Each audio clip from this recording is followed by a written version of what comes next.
There is a ghost haunting the modern industrial farm, and it is a nightmare for every corporation that sells you bags of poison and plastic seeds.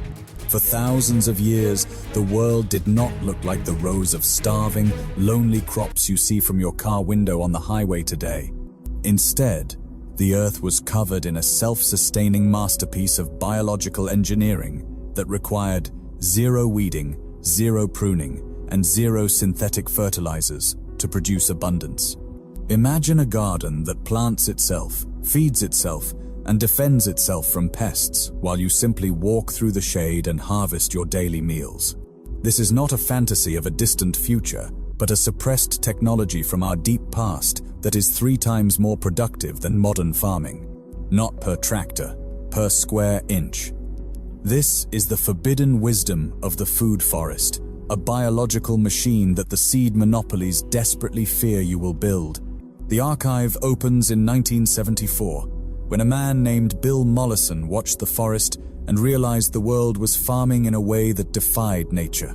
He expected to find competition and struggle in the wild, but what he found instead stopped him in his tracks and revealed a hidden web of support. This was not a chaotic mess of weeds, but an elevated 7-layer system where every plant has a specific job to do for the collective whole. Across the islands of the Pacific and the ancient jungles of Vietnam, these systems were known by the locals as the Gardens of the Gods. The ancestors did not fight the forest. They became the conductors of its natural symphony, creating guilds of plants that functioned like a single living organism. So what did these ancient cultures know about the intelligence of the soil that we have been taught to ignore for the sake of chemical profit? Let me tell you exactly what is happening inside the 7 layers, and why the major seed companies would be terrified if you planted one today. Everything you have been told about the hard work of gardening is a lie designed to keep you buying tools, sprays, and expensive annual seedlings. In a modern monoculture farm, you are constantly fighting against nature's desire to cover the bare soil, which is why you are trapped in a cycle of weeding. A food forest eliminates weeds by occupying every single niche of space, from the deep roots of the tubers to the high canopy of the nut trees. It uses a vertical stacking pattern that provides 3 times more edible biomass per acre than the flat, industrial fields that dominate our landscape right now. The top layer is the canopy, where massive walnut or chestnut trees reach for the sky, acting as the umbrella and the primary solar panel for the system. Below them are the understory fruit trees, like apples and pears, which thrive in the dappled sunlight provided by their taller brothers in the sky above. Then come the shrubs, the berries that provide a harvest of antioxidants while acting as a physical barrier against the drying winds that kill modern crops. The 4th layer consists of the herbaceous plants, the perennials like comfrey that reach 6 feet into the earth to pull up minerals for everyone else. These dynamic accumulators are the secret fertilizer factories that big chemical companies like Bayer and Monsanto hope you never learn how to grow yourself. Next is the rhizosphere, the root crops like ginger and sweet potatoes that loosen the soil and store energy in the dark dampness of the earth. Covering the surface is the soil mulch layer, a living carpet of clover and strawberries that keeps the ground moist and prevents any weeds from ever starting. Finally, the vertical layer of vines climbs the trees, turning the trunks of the canopy into trellises for grapes, kiwis, and passion fruit without taking up space. But here is what nobody tells you about the biological anomaly of the guild, because the synergy of these plants goes much deeper than just space. In a food forest, you plant nitrogen fixers like locust trees or beans that literally pull fertilizer out of the thin air and pump it into the soil. The ancient gardeners did not have a word for atmospheric nitrogen sequestration, but they did not need one because they saw the trees turning deep green. They lived in a world where the garden was a self-licking ice cream cone, a system that grew more fertile and more productive every single year it aged. So here is the question that the industrial agricultural complex never wants to answer in their glossy advertisements for mechanical harvesters and toxic weed killers. How did we go from an effortless system of perennial abundance to a world where we spend billions of dollars just to keep a plant alive? The suppression of the food forest was not an accident. but a tactical move to ensure that food became a centralized, taxable commodity for the ruling class. In the 1800s, empires realized they could not control people who had food falling from the trees in their own backyards for free every day. They began a campaign to clear the forests and replace them with rows of wheat and corn that required constant human labor and centralized state protection. You cannot patent a forest that has been evolving for 1,000,000 years without needing a single human to interfere with its natural reproductive cycles daily. You cannot control a family that can harvest 3,000 calories a day from a quarter-acre of land without buying a single bag of commercial seed. You cannot force a population to work in a factory when their garden provides them with medicine, fuel, and nutrition in exchange for almost zero labor. You cannot sell a subscription to life, and you cannot put a price tag on a biological system that regenerates itself every spring without an invoice. You cannot monetize the ancient peace of a forest garden that provides a better yield than a high-tech hydroponic facility made of plastic and glass. They classified this knowledge as primitive because they could not find a way to make you pay for a harvest that gathers itself in the shade. They did not suppress the food forest through a grand conspiracy, but through the systematic destruction of the commons and the theft of our ancestral lands.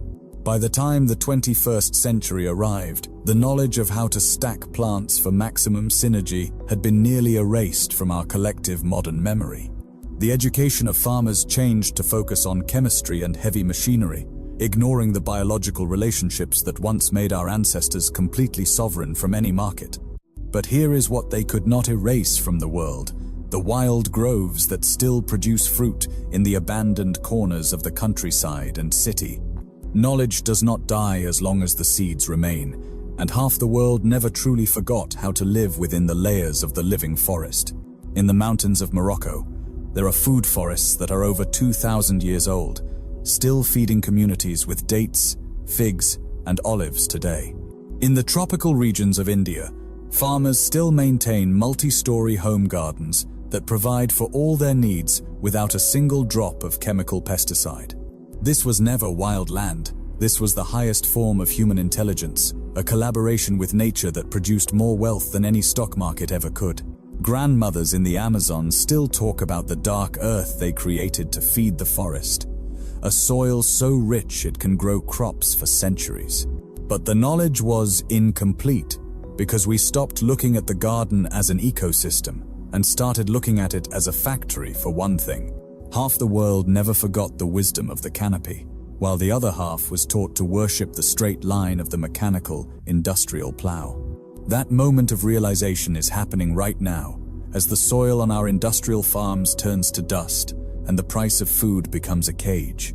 So here is what you do if you want to reclaim your sovereignty and grow your own self-sustaining paradise in your own backyard, starting this spring. Find a patch of ground and recognize that the earth is not a blank slate, but a living skin that wants to grow a forest for you.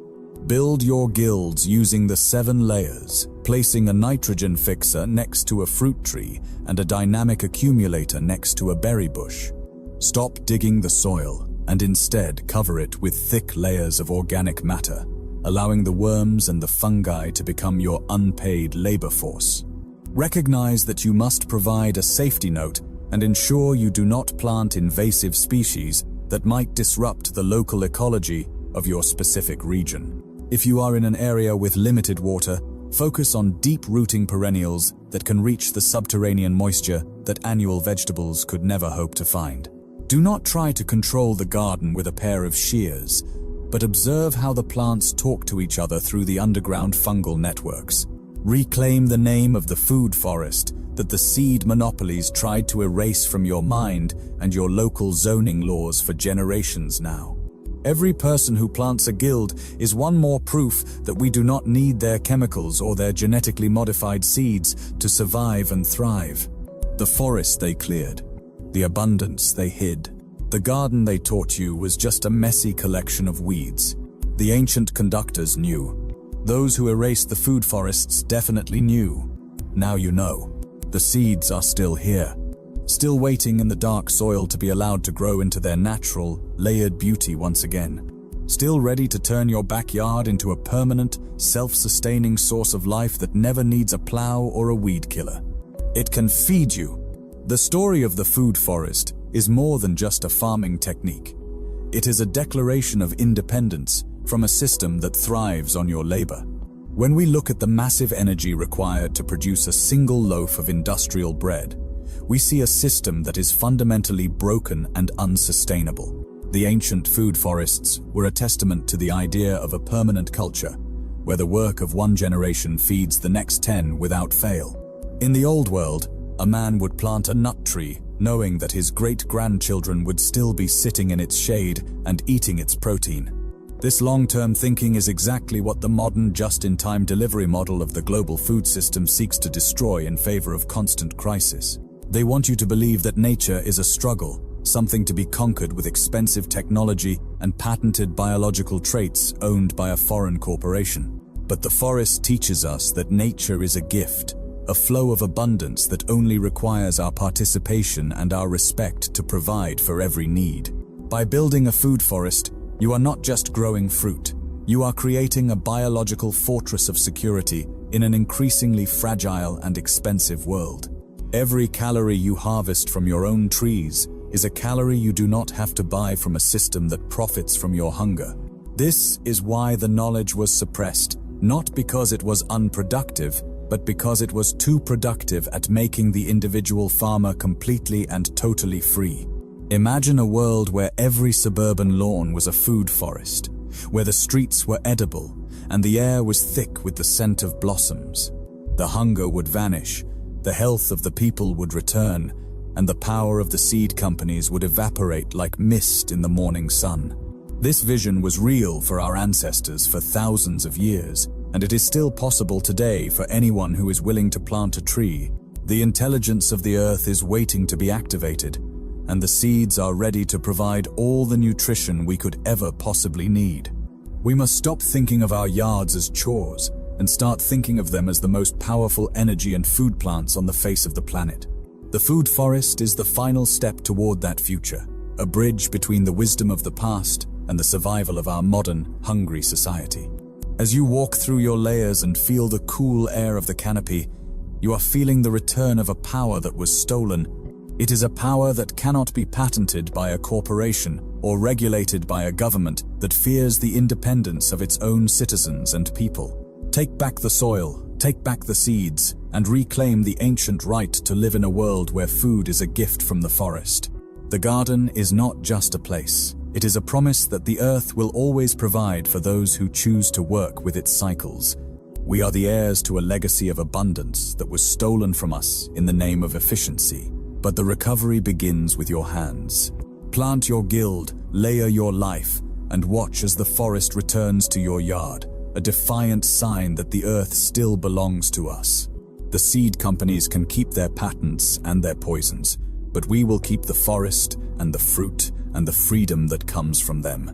If this opened something for you, subscribe to this channel and share this video with everyone who is tired of fighting their own garden every summer.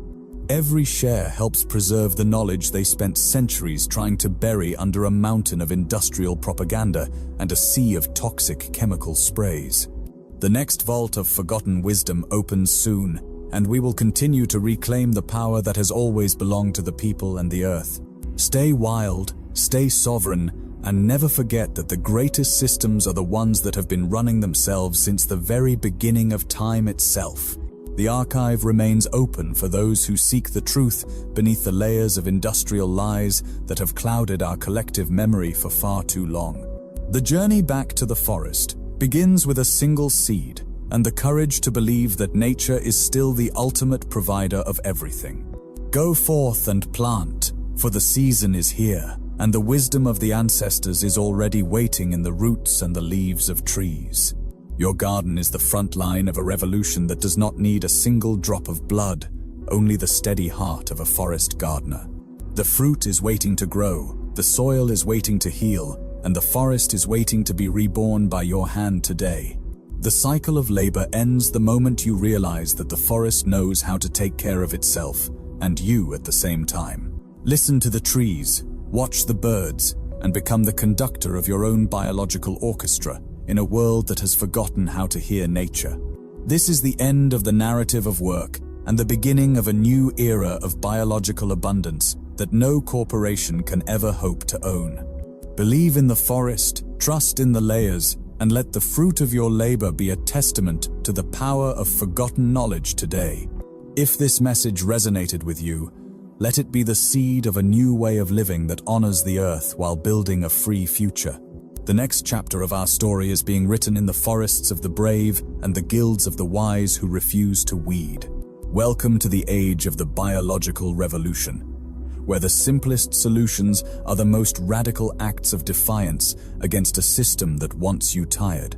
Grow your own forest, harvest your own life, and be your own source of abundance in a world that is finally waking up to truth. The forest is ready when you are.